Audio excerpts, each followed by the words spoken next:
Everyone warned me about the new guy, Evan. Whispers circulated that he had a past, possibly time in juvenile detention, but I've never been one to rely solely on rumors. Sure, he had a unique style and consistently wore a black hoodie, but clothing doesn't define one's character. Seeing him isolated, I took a chance and partnered up with him in our chemistry class. He turned out to be quite pleasant, far from the menacing figure rumors made him out to be. Our friendship grew, and we began walking to school together. However, this wasn't received well by my peers. For someone in my social standing, it was disconcerting to hear friends gossip about my choice in companionship. I was labeled for associating with an outcast. The pressure to uphold my social status became overwhelming. I believed that distancing myself from Evan was the only way to salvage my reputation. One day at lunch, I opted for a direct approach. When Evan moved to join me at my table, I subtly placed my backpack on the chair beside me, suggesting he should sit elsewhere. I hoped he wouldn't take it too personally, but his downcast expression as he left the table said otherwise. The surrounding tables snickered at his departure. The guilt weighed heavily on me. I confided in my closest friend, Sarah. We've been inseparable for over a year, ever since she and her mom moved to our neighborhood. She's been such a constant presence in my life, often coming over to my place and bonding not just with me, but also with my parents, particularly my dad. There were moments when I felt she connected with my dad more than she did with me. She often mentioned how awesome and hilarious he was. Initially, I entertained the silly thought that maybe she had a little crush on him. However, reflecting on it, it might just be that she yearned for a father figure in her life, considering she didn't have one. Putting that aside, my focus went back to Evan. The day after our lunch incident, everything seemed back to its usual rhythm. Yet, I couldn't shake off the feeling that Evan was watching me during class. Was he upset with me? I wasn't keen on approaching him, fearing the judgments of my peers. Later that day, I planned to hang out with Sarah, but first, I needed to drop off some books at my locker. Upon reaching my locker, I found it unlocked, which was odd since I was sure I had secured it earlier. My heart raced, thinking someone had tampered with it. But when I opened it, nothing seemed amiss. Everything was as I had left it. The mystery deepened. Why would someone break into my locker and not take anything? Could someone be targeting me? Then, I spotted what was amiss. A cherished photo of my dad and me was no longer in my locker. Instinctively, my mind darted to Evan.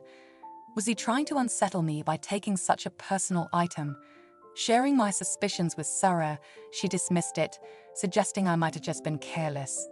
But deep down, I felt otherwise. Odd incidents continued to plague me in the days that followed. Mysterious calls from an unlisted number filled my call log, always ending with eerie, prolonged breathing before disconnecting. My English homework, which I distinctly remembered submitting, mysteriously disappeared, landing me in hot water with my teacher. Then came the flood of junk mail, both physical and electronic, from unfamiliar companies. It felt as though someone was deliberately sharing my personal details, aiming to drown me in unsolicited content. I couldn't help but think this was Avon's way of retaliating, even though I lacked concrete evidence. Sarah remained skeptical, suggesting it might be a series of unfortunate coincidences. Many people receive junk mail and weird calls, she reasoned. However, my beliefs weren't unfounded for long.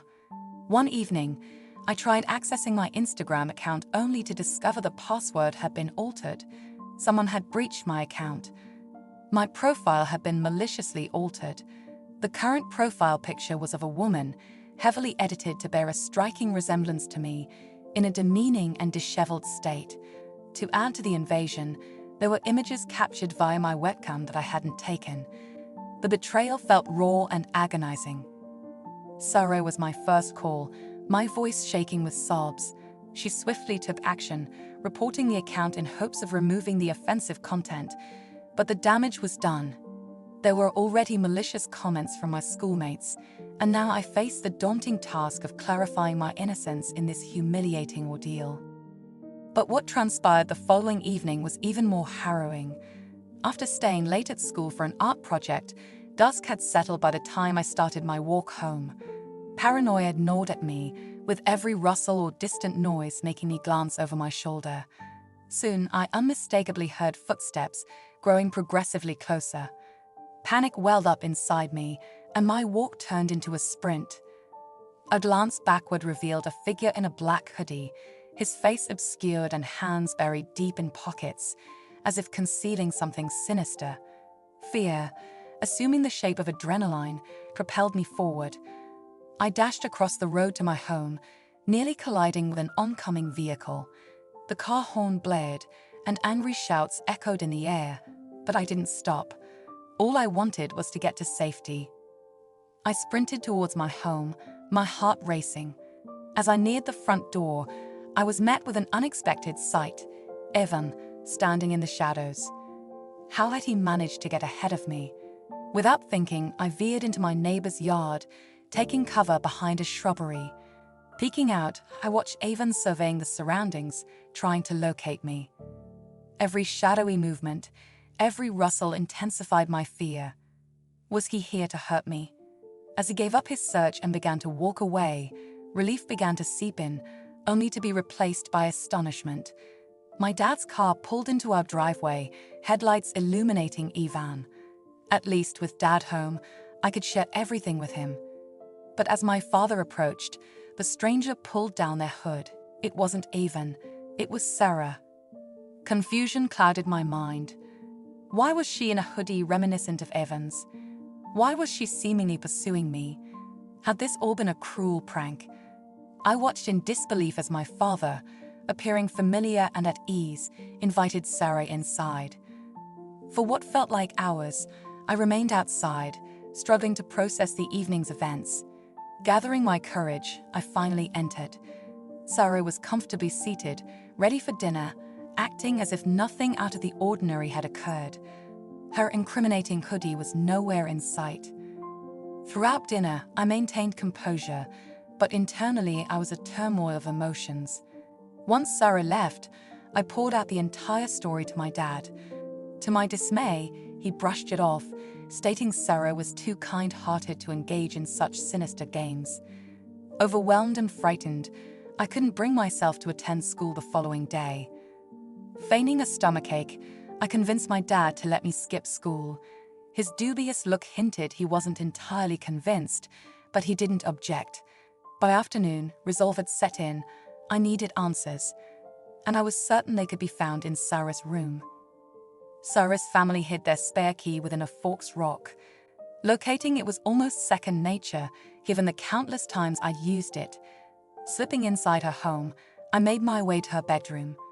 A mix of nostalgia and unease washed over me. Amidst her familiar belongings was a photo of the two of us, grinning happily. Doubt gnawed at me. Could my best friend truly betray me so deeply? My ruminations were cut short by the distinct sound of footsteps outside and the jingling of keys. Panic surged, leaving no time for an exit strategy. I scrambled under the bed, praying I wouldn't be discovered. Through muffled voices, I recognized Sarah. She was talking about more pictures of me. My heart thudded loudly as I listened to her sinister plans.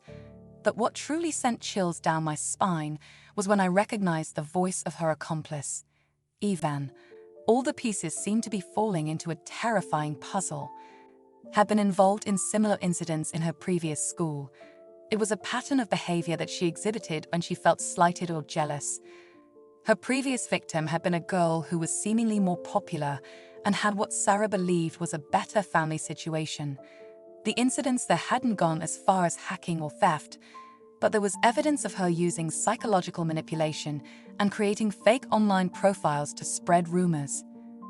Evan, on the other hand, had been drawn into her web of deceit. Sarah had discovered some of Evan's past misdemeanors and blackmailed him into assisting her. It turned out that Evan himself wasn't inherently malicious. He was just a pawn in Sarah's vendetta against me. The discovery of all these truths was staggering. I felt a mixture of betrayal, sadness, and relief. Betrayal because someone I considered my best friend had been plotting against me. Sadness because I realized that Sarah's actions were a cry for help. stemming from feelings of inadequacy and abandonment, and relief that the truth was finally out and I wasn't going mad. My father was devastated to learn about Sarah's beliefs and feelings. He had no knowledge of being Sarah's father, and DNA tests were eventually conducted to put that question to rest. As for Sarah, she was required to undergo counseling and therapy to address her issues. The police, recognizing the depth of her emotional turmoil, decided to focus on rehabilitation rather than punishment. My relationship with her, however, would never be the same again. The trust had been shattered, and the scars ran deep. Had previously been in a correctional facility for youth due to some past indiscretions. It was a fact that Sarah and her mother tried to hide when they relocated to our neighborhood, fearing the judgment and stigma. Ivan, having been through a reform program, was trying to get a fresh start, and both the school and Sarah wished to keep their familial connection under wraps to avoid drawing unwanted attention. When I inadvertently upset Evan, Sarah saw an opportunity. The two siblings joined forces in their vendetta against me. It was shocking to learn that Sarah had a twin, and the revelation that they conspired together was even harder to digest. My dad was heartbroken. He regretted not sharing with me that he had once dated Sarah's mother, but he explained that it was a brief relationship, and he felt it was a chapter best left closed, especially to avoid any unnecessary discomfort for my mom. He had been unaware of Sarah's mother's pregnancy after they parted ways. To clear the air, a DNA test was conducted, confirming that he was not the biological father of Sarah and Ivan. Their misplaced animosity and jealousy, all based on a misconception, had caused so much needless pain. Following these events, Evan was placed back into a reform program, while Sarah faced repercussions both legally, getting a stern warning, and academically, leading to her expulsion. The weight of the situation proved too much for their mother, who decided it was best to relocate for a new beginning. In the aftermath, I've taken precautions for my safety, carrying a personal alarm and being more vigilant about my surroundings. It's a heavy realization that someone I considered so close turned out to be the source of my distress. The complexity of emotions is profound. Even after everything, there's a part of me that misses the friendship I thought I had with Sarah. Has anyone else ever faced betrayal or harassment from a close friend? Share your stories below. And if you found this story insightful, please consider subscribing for more content like this.